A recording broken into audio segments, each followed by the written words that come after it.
นี่คือเหตุการณ์ฝนตกอยู่ท่าเรือหนองหานเลยนี่แหละท่าเรือหนองหานมีการฝนตกเด่นในภาคบ่ายที่ภาคกำลังสิไปดอนสวรรค์แต่ว่าฝนตกในท่าเรือนะท่ายังบ่ครบ5 คนยังไม่ได้ไปกันเลยมีเกี่ยวฝนตกได้ในท่าเรือท่าเรือที่เที่ยวดอนสวรรค์ยังไม่ครบ5 คนเลยไปบ่ได้นี่คือท่าเรือนี่คือท่าเรือหนองหานแหละนี่กระดองประเทศดอนสวรรค์นะฝนตกได้ผู้ข่าวเรื่องจริงผ่านจอมาให้เบิ่งเนาะนี่แหละท่าเรือดอนสวรรค์ไปสิไปดอนสวรรค์แหละท่าเรือไปสิไปกันมานี่นะสิมีเสื้อชูชีพด้วยนี่เสื้อชูชีพพระเจ้าสิมีให้ใส่ก็เสื้อชูชีพแต่ละคนต้องมีเสื้อชูชีพนะไปดอนสวรรค์นี่ก็คือท่าเรือไปเที่ยวดอนสวรรค์ล่ะนี่คือหนองหา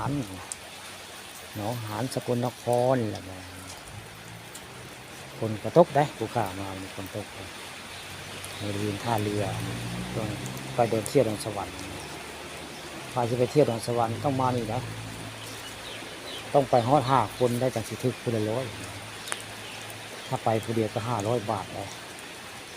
ถ้าไป2 คนก็คนละ250แต่ต้องมาขึ้นท่าเรือนี่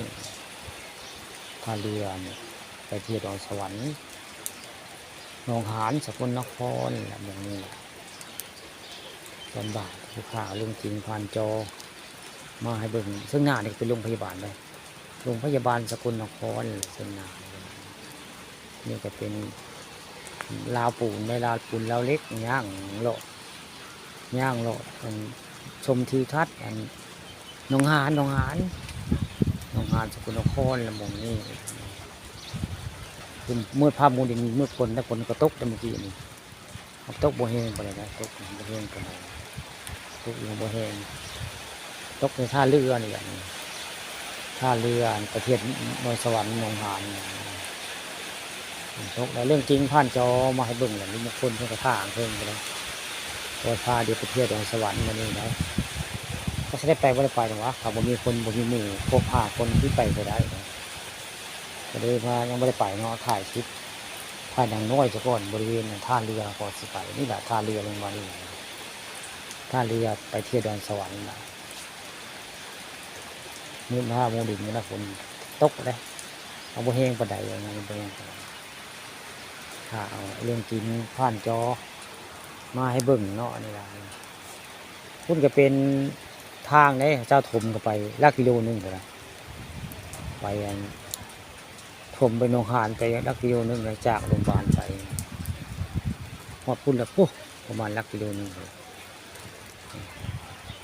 ตรงนี้คือว่าเป็นลักกิโลนึงพอดี